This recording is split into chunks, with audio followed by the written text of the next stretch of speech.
자, 이제 말씀 같이 보겠습니다. 오늘 우리에게 주신 하나님의 말씀은 사무엘상 3장 10절에서부터 4장 1절 상반절까지의 말씀입니다. 3장 10절부터 4장 1절까지의 말씀인데요. 이 말씀을 가지고 새 시대의 서막 주의 종이 듣겠나이다 라는 제목으로 말씀을 전해드리겠습니다. 먼저 본문을 저와 여러분이 딱 목소리 맞춰서 함께 읽겠습니다. 준비되셨죠? 네, 시작. 여호와께서 임하여 서서 전과 같이 사무엘아 사무엘아 부르시는지라 사무엘이 이르되 말씀하옵소서 주의 종이 듣겠나이다 하니 여호와께서 사무엘에게 이르시되 보라 내가 이스라엘 중에 한 일을 행하리니 그것을 듣는 자마다 두 귀가 울리리라.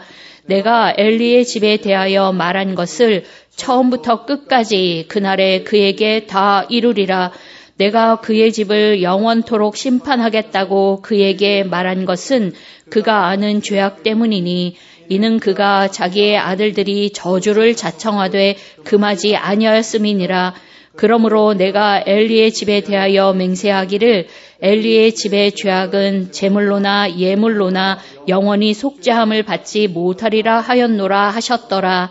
사무엘이 아침까지 누웠다가 여호와의 집의 문을 열었으나 그 이상을 엘리에게 알게 하기를 두려워하더니 엘리가 사무엘을 불러 이르되 내 아들 사무엘아 하니 그가 대답하되 내가 여기 있나이다 하니 그가 이르되 내게 무엇을 말씀하셨느냐 청하노니 내게 숨기지 말라. 내게 말씀하신 모든 것을 하나라도 숨기면 하나님이 내게 벌을 내리시고 또 내리시기를 원하노라 하는지라.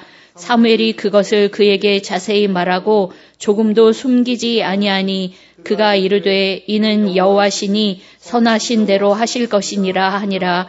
사무엘이 자라매 여호와께서 그와 함께 계셔서 그의 말이 하나도 땅에 떨어지지 않게 하시니 단에서부터 브엘세바까지 온 이스라엘이 사무엘은 여호와의 선지자로 세우심을 입은 줄을 알았더라. 여호와께서 실로에서 다시 나타나시되 여호와께서 실로에서 여호와의 말씀으로 사무엘에게 자기를 나타내시니라. 사무엘의 말이 온 이스라엘에 전파되니라. 아멘.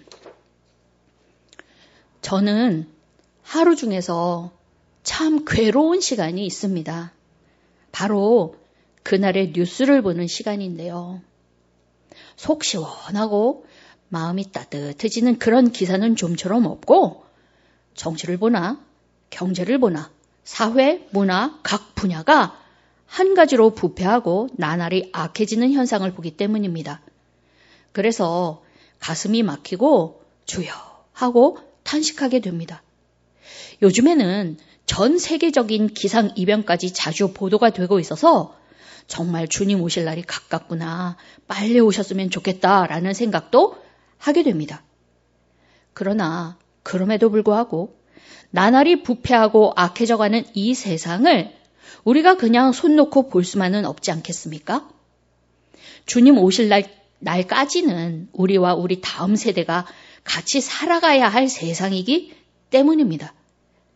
그리고 또 알고 보면 가정마다 걱정 없는 집이 없고 문제 없는 사람이 없습니다. 경제 문제, 관계 문제, 건강 문제 등 날마다 우리를 괴롭히는 문제들이 우리에게 산적한 것이죠. 그래서 모든 것을 새롭게 하시는 주님께 기도하지 않을 수가 없다라는 것이고요. 그것이 이 금요 기도회가 필요한 이유 중에 하나입니다. 그러면 하나님께서는 무엇을 통하여 이 세상과 가정과 우리 자신을 새롭게 하실까요? 오늘 말씀을 통해서 그것에 대하여 함께 살펴보도록 하겠습니다. 사무엘이 살던 시대도 지금 우리 시대만큼이나 어둡고 부패한 때였습니다.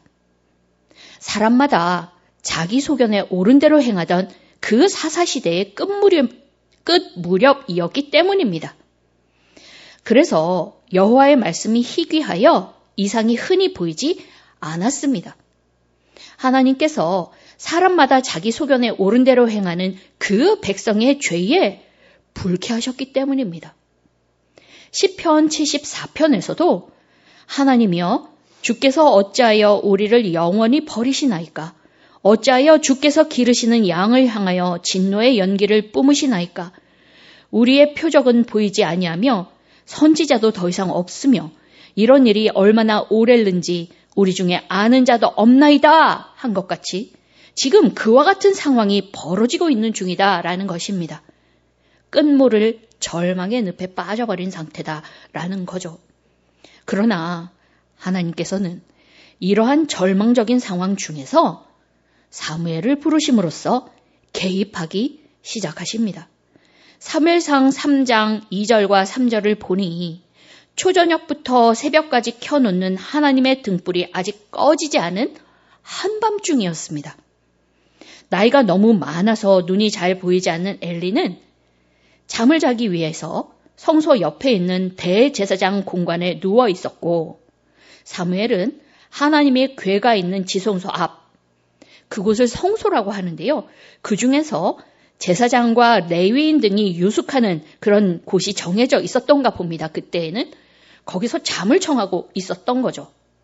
그러니까 엘리와 사무엘이 누워있는 곳이 가까워서 큰 소리로 부르면 들릴 만한 거리에 있었다라는 것입니다. 그런데 이때 여호와께서 사무엘을 부르셨습니다. 그러나 사무엘은 엘리가 자기를 부른 줄 알고 내가 여기 있나이다 이렇게 대답하며 엘리에게로 달려갔습니다. 사무엘이 이렇게 한 것을 보면 예전에도 엘리에게 이런 식으로 부름을 많이 받았던 것 같습니다. 엘리는 사무엘의 갑작스런 말에 잠에서 깨어나서 내가 부르지 않았다라고 하면서 다시 가서 자라고 조용히 말해줍니다. 사무엘은 다시 자기 자리로 가서 누웠습니다. 그런데 6절을 보니 하나님께서 또 사무엘을 부르셨습니다. 사무엘은 이번에도 엘리가 부른 줄 알고 엘리에게로 달려갔고 엘리는 사무엘에게 내 아들아 내가 부르지 않았다 라며 다정하게 대답해 주었습니다. 그런데 사무엘이 이렇게 2번이나 하나님의 음성을 알아듣지 못한 이유를 7절에서는 이렇게 설명합니다. 사무엘이 아직 여호와를 알지 못하였고 여호와의 말씀도 아직 그에게 나타나지 아니한 때라. 여기서 사무엘이 여호와를 알지 못하였다라는 말은 사무엘에게 하나님에 대한 지식이 없었다라는 뜻이 아니라 하나님을 직접 만난 적이 없다라는 뜻입니다. 신 경험이 없었다라는 것이죠. 또 여호와의 말씀도 아직 그에게 나타나지 아니하였다라고 했는데 이것은 이전까지는 하나님의 음성을 들은 적이 없었다라는 뜻입니다. 사무엘이 지금 처음 듣는 그런 하나님의 음성이어서 그것이 하나님의 음성인 줄을 알지 못했다라는 것입니다. 사람의 믿음은 지식과 더불어서 경험이 있을 때 단단해집니다. 하나님에 대한 지식을 말씀으로 익혔어도 하나님을 직접 경험하지 않고는 마치 시멘트 없이 벽돌만 쭉 쌓아놓는 형국이 된다라는 것입니다. 그러면 작은 충격에도 무너지기 쉽지 않겠습니까? 그래서 하나님을 직접 경험을 해야 신경험이 있어야 한다라는 것입니다. 그 경험이 시멘트가 되어서 지금까지 말씀을 통해 하나씩 마련한 하나님에 대한 지식의 벽돌을 쭉 연결해서 단단하게 붙일 수 있게 된다라는 말입니다. 살아계신 하나님을 내가 실제로 만나야 내가 지금까지 알고 있던 그 말씀들이 비로소 현실화, 실제화 되는 것입니다. 책 속에 있는 하나님이 내 안에, 내 생활 속에 인격적으로 존재하시는 하나님이 되시는 것이죠. 그래야 내 믿음도 실제화 될 수 있습니다. 살아있는 믿음이 되는 거죠. 무엇인가 하나님의 뜻을 분별하고 행할 수 있는 믿음의 기초가 든든해지는 것입니다. 그래서 여러분 중에 아직 하나님을 실제로 만난 경험이 없으신 분이 계시다면 하나님을 만나게 해달라고 부르짖으시기 바랍니다. 맨날 성경 속에 계시는 하나님으로만 만족하지 말고 우리 엄마의 하나님, 옆집 권사님의 하나님이 아니라 나의 하나님을 만나기 위해서 마음을 쏟아 기도하시기 바랍니다. 너희가 온 마음으로 나를 구하면 나를 찾을 것이요 나를 만나리라 하신 주님께서 만나주실 것입니다. 이제 8절을 보니까 하나님께서 세 번째 사무엘을 부르셨습니다. 사무엘은 또 엘리에게로 갔는데 드디어 이번에는 엘리가 알아챘습니다. 하나님께서 사무엘을 부르셨다라는 것을요.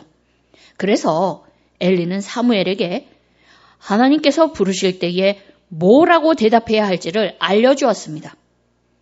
아마도 엘리가 이렇게 늙어서 영적으로도 둔해지기 전에 아주 오래된 일일지라도 자기가 하나님께 드렸던 그 대답을 알려주는 것이 아닐까 하는 생각도 살짝 해보는데요.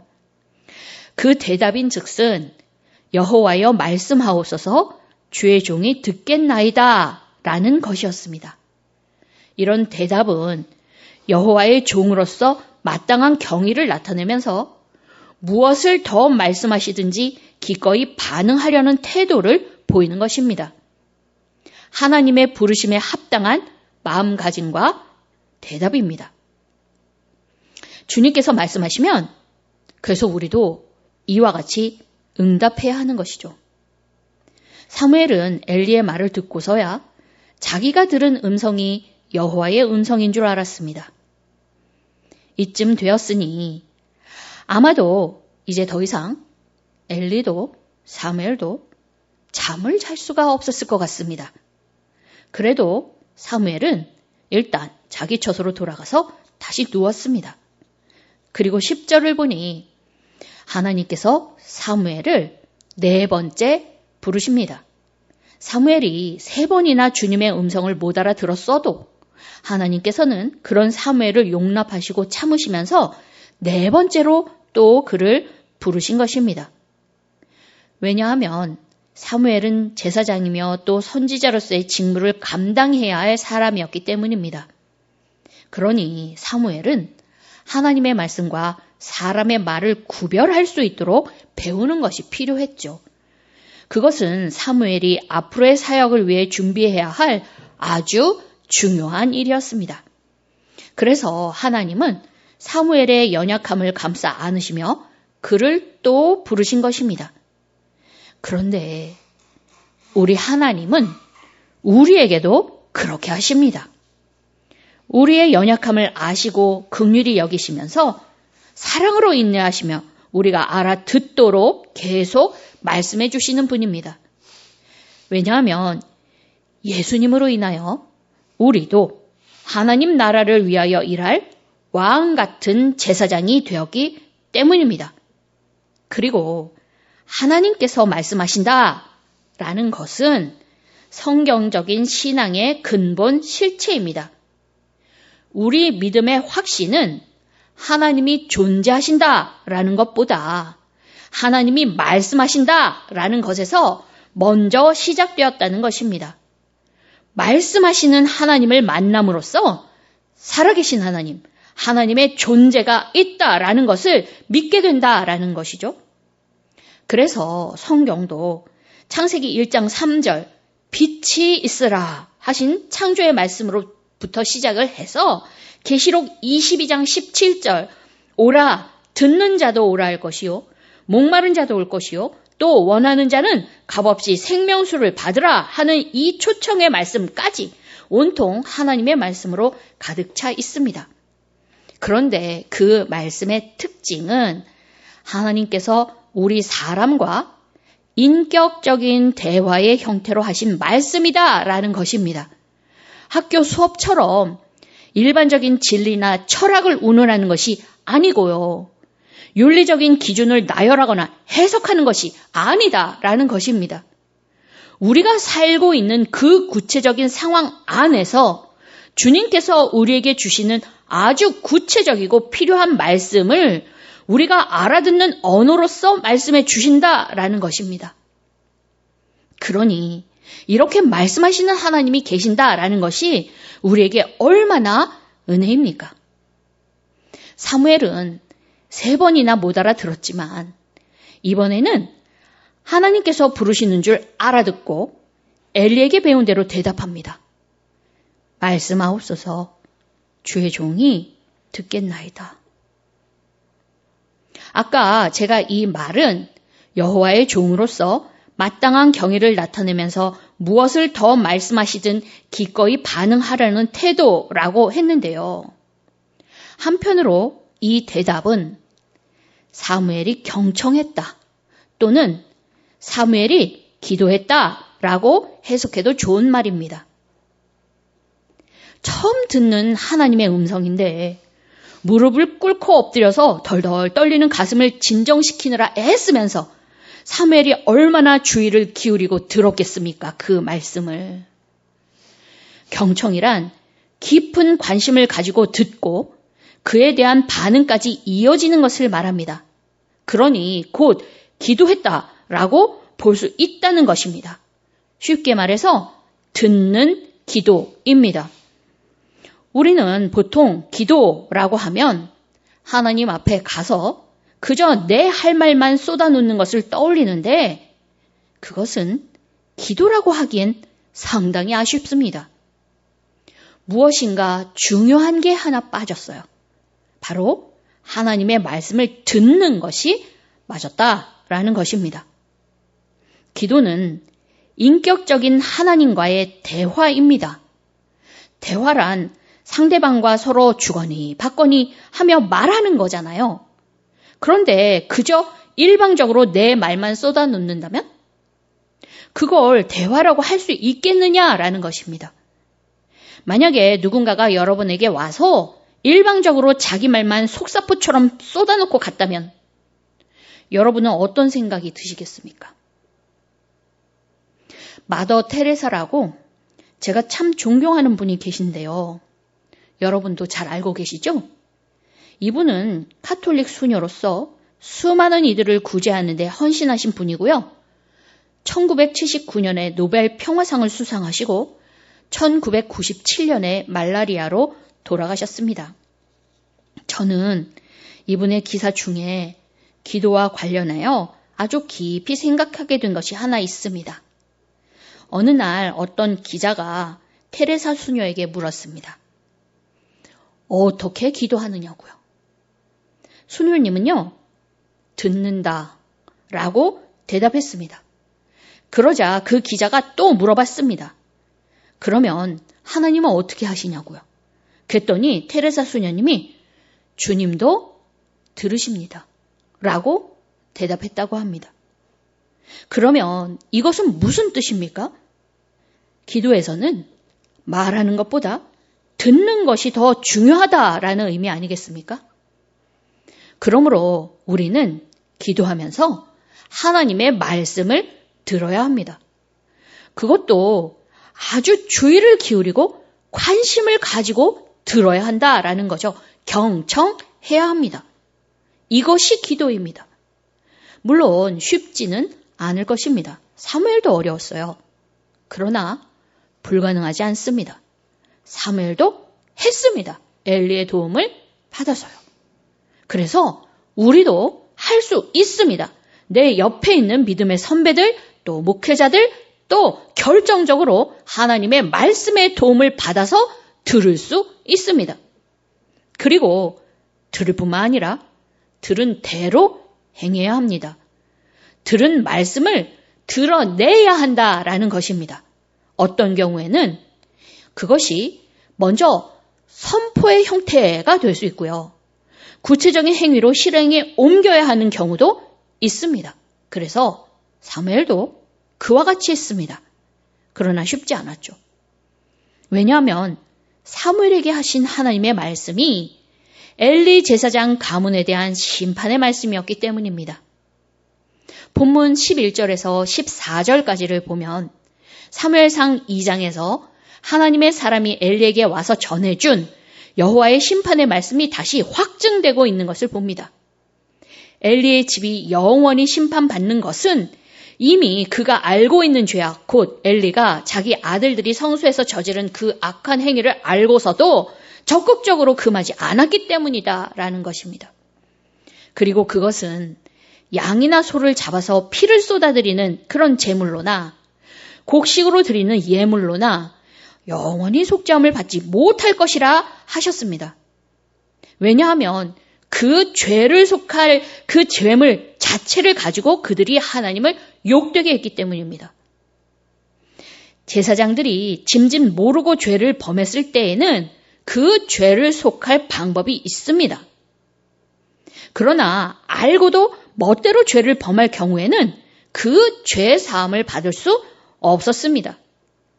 민수기 15장 30절에서 31절을 보면 본토인이든지 타국인이든지 고의로 무엇을 범하면 누구나 여호와를 비방하는 자니 그의 백성 중에서 끊어질 것이라.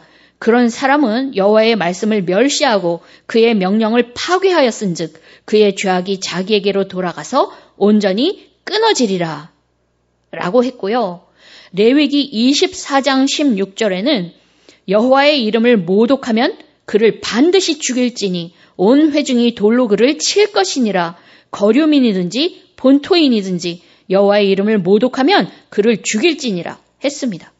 그러니 엘리의 아들들의 죄는 용서받을 수 없는 무서운 죄악이었고 그 가문이 영원한 심판 아래에 놓이게 된 것입니다. 그러므로 우리는 하나님께 용서받을 수 없는 죄가 있다라는 것을 기억해야 합니다.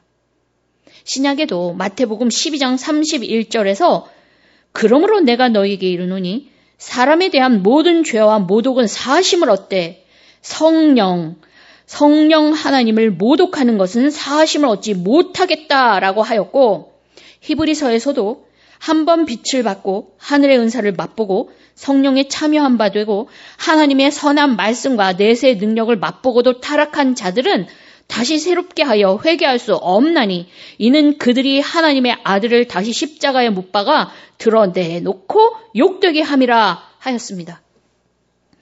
그러므로 우리는 죄에 대한 경각심을 더욱 강화하여 예수님의 십자가로 모든 죄가 사하여졌네 이러면서 죄 짓는 것을 쉽게 여기는 어리석은 생각을 버려야 합니다. 그런 생각으로 죄를 짓다가는 영원히 사함을 받지 못하게 될 수도 있기 때문입니다. 그러나 엘리와 그의 아들들은 심판을 피하기에는 이미 너무 늦어버렸습니다. 16절에서 17절까지를 보니 엘리는 아침에 일어나서 사무엘을 불러서 지난 밤에 하나님께서 무엇이라 말씀하셨는지 숨기지 말고 내게 말해달라고 아주 강하게 요청하였습니다. 사무엘은 그 말씀의 내용이 엘리 집안에 대한 심판이었기 때문에 그걸 다 말해주기가 두려웠습니다. 그러나 엘리의 강청을 듣고 자세하게 조금도 숨김없이 그에게 하나님의 말씀을 전했습니다. 이처럼 하나님의 말씀을 가감없이 그대로 전하는 것, 이것이 선포입니다. 선지자가 해야 할 일이었죠. 그리고 그 말씀은 다음 주에 살펴볼 4장에서 하나님의 손으로 그대로 이루어집니다. 18절을 보니 엘리는 이러한 엄청난 심판의 말씀을 듣고 이는 여호와의 신이 선하신 대로 하실 것이니라 하고 대답했습니다. 어떤 회개의 말을 한 것이 아니라 그 심판의 말씀 앞에 겸손하게 복종한 것입니다. 이미 회개할 때를 잃어버렸다라는 것을 알았기 때문이죠. 그래서 이것은 욥이나 다윗도 했던 믿음의 고백임에는 틀림없지만 우리의 마음을 참 안타깝게 한다라는 것입니다. 19절에서 20절을 보니 사무엘이 자라매 여호와께서 그와 함께 계셔서 그의 말이 하나도 땅에 떨어지지 않게 하시니 단에서부터 브엘세바까지의 온 이스라엘이 사무엘은 여호와의 선지자로 세우심을 입은 줄을 알았더라 하였습니다. 하나님께서 함께 계신다는 것은 성도들에게 최대의 선물이요 또 기쁨입니다.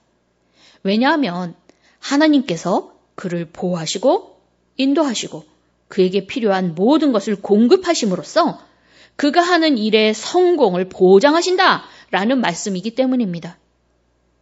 그래서 하나님께서는 사무엘과 함께 하시며 그의 말이 하나도 헛되지 않고 전부 그대로 실현되게 하셨습니다. 그 결과 온 이스라엘이 사무엘은 여호와의 선지자로 세우심을 입었다라는 것을 알게 되었습니다. 21절을 보니 그 뒤로도 하나님께서는 실로에서 사무엘에게 계속 나타나셨고요. 4장 1절 상반절을 보니 사무엘의 말이 온 이스라엘에 전파되니라 했습니다. 하나님을 대변하는 사무엘의 영향력이 온 이스라엘에 미쳤다라는 것이죠. 사무엘은 점점 자라나 청소년이 되고 청년이 되었겠지만 아마도 이러한 직책이 무거웠을 것입니다. 그러나 그는 아주 성실하게 잘 해냈습니다. 왜냐하면 하나님께서 그와 함께 하셔서 잘 해낼 수 있도록 능력과 지혜를 주셨을 것이기 때문이죠. 실로라는 부패한 성소의 문화 가운데에서도 자기의 유익을 구하지 않고 부패한 세력의 횡포에 두려워하며 뒤로 물러가지 아니하고 하나님을 향한 순수한 마음과 또 순종하는 믿음을 가질 수 있도록 하신 그 하나님이 계속 그를 지키셨기 때문입니다.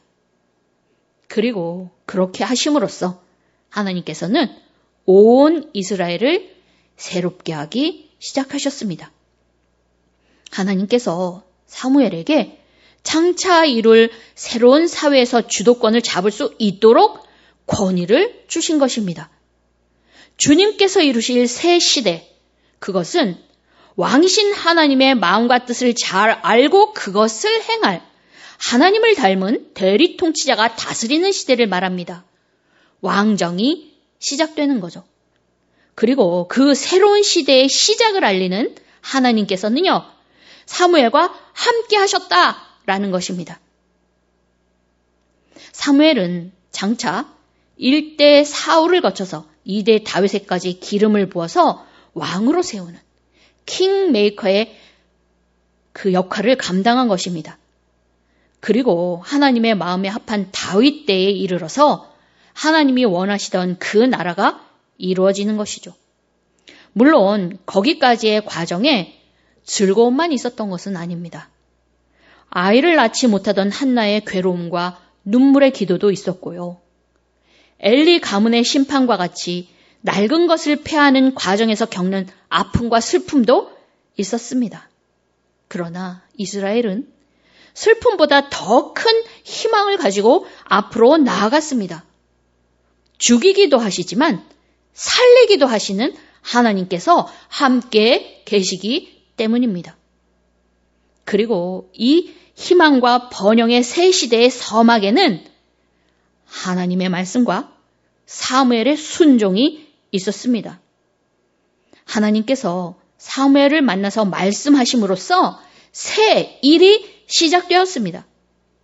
절망에서 소망으로, 죽음과 멸망에서 생명과 번영으로의 새 시대가 시작된 것입니다. 그리고 이러한 새로운 시대는 사사시대 못지않게 부패한, 아니 그거보다 더 심각한 이 시대에 우리나라, 우리 가정, 나 자신에게도 열릴 수 있습니다. 주님께서 말씀하시면 됩니다. 그리고 사무엘처럼 그 말씀을 우리가 듣고 행하면 됩니다. 그러므로 사랑하는 우리 새생명교회 성도 여러분, 하나님을 만나십시오. 주님께서 찾고 찾으면 만나주신다라고 하지 않으셨습니까? 그리고 주님의 말씀을 들으십시오. 내 말만 하지 말고 주님께 들으십시오. 주님께서 여러분에게 반드시 말씀하실 것입니다. 말씀하시는 하나님이시기 때문입니다. 그러면 주여 말씀하옵소서, 종이 듣겠나이다 대답하며 들은 대로 행하십시오. 그래야 소망이 있습니다. 그래야 여러분들이 소망하는 새 시대가 열립니다. 불가능하지 않아요. 말씀으로 천지를 창조하신 주님께서 말씀하시면 다 됩니다. 그러므로 믿음을 가지고 주님께 나아가 듣고 행함으로 말미암아 이 혼란과 절망의 시대에서 내 나라, 내 가정, 내 자신을 소망과 번영으로 이끄는 그 첫 출발점에 하나님과 함께하는 여러분들이 다 되시기를 예수님의 이름으로 축원합니다. 함께 기도하겠습니다. 사사시대의 절망을 사무엘을 불러 말씀하심으로써 소망의 새 시대로 바꾸신 하나님 아버지, 이 혼란과 절망의 시대에도 역사하여 주시옵소서. 사무엘과 같이 우리를 불러 말씀하심으로써 이 나라와 우리 가정과 저희들의 마음에 새 시대를 열어주시기를 간절히 원합니다. 저희들 아둔하여 힘이 들어도 연약한 자를 긍휼히 여기시며 인내하시는 아버지께 나아가오니 주님 저희를 만나 주시옵소서. 그리고 말씀하여 주시옵소서. 저희가 듣겠습니다.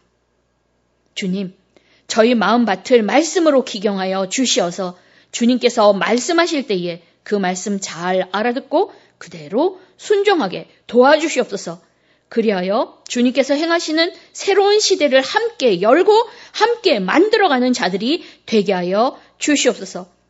부패하고 낡은 것을 폐함에 두려움이 없게 하시고 오직 주님의 공의와 정의와 사랑으로 세워지는 새 시대를 갈망함으로 주님의 손 붙잡고 중단 없이 나아가는 저희들 되게 하여 주시옵소서. 주님의 의지와 열심으로 이끌어 주시옵소서. 이 모든 말씀을 예수님의 이름으로 기도합니다. 아멘.